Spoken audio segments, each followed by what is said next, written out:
क्या एक बेटी अपने पिता को मार सकती है? हाल ही में उत्तर प्रदेश के रायबरेली के ब्राइन गांव से एक ऐसा ही मामला सामने आया जहां पर बेटी और उसकी मां ने मिलकर घर के मुखिया छोटे लाल को मौत के घाट उतार दिया। तो मामला इस प्रकार था, जो छोटे लाल था वह खेती किसानी करता था और अक्सर घर में मार पिटाई करता था और वह शराब का आदी था। और इसी घर में एक उनका पुत्र है जिसका नाम है सतीश, जो कि मुंबई में काम करता था। तो अभी कुछ दिनों पहले जो बेटी है छाया, वह फ़ोन पर किसी से बात कर रही थी और घर में एक ही फ़ोन था। तो जैसे ही छोटे लाल ने उसको देखा वह भड़क गया और उसको पता चला कि लड़की का किसी के साथ रिलेशनशिप चल रहा है। तो इस वजह से उसने बेटी को बहुत मारा और मारने के बाद यह सिलसिला दिन प्रतिदिन चलता रहा और बताया जा रहा है कि जब भी वह शराब पीकर आता था तो अक्सर अपनी पत्नी को भी पीटता था और जो कि बहुत पहले से चल रहा था, उससे उसकी बीवी भी परेशान थी और अब हाल ही में उसकी बेटी भी उससे परेशान होने लगी।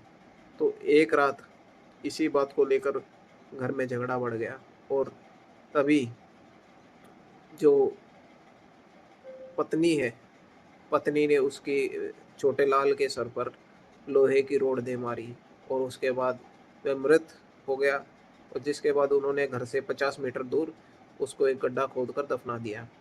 और जब कभी भी जो बेटा सतीश मुंबई से पिताजी से बात करने के लिए फ़ोन करता, तो वह लोग बोलते कि पिताजी झगड़ा करके घर से निकल गए हैं।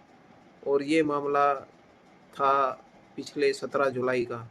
और 7 अगस्त को फिर सतीश मुंबई से अपने गाँव रायबरेली पहुँचता है और वहाँ पर देखता है कि पिताजी नहीं है, तो वह पुलिस थाने में गुमशुदगी की रिपोर्ट दर्ज कराता है।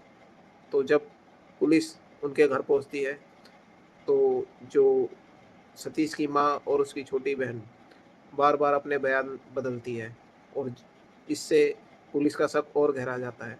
और जब पुलिस कड़ाई से उनसे पूछताछ करती है, तो वे दोनों टूट जाते हैं और बताते हैं कि हम इस व्यक्ति की प्रताड़ना से तंग आ चुके थे और इस वजह से हमने ऐसा किया।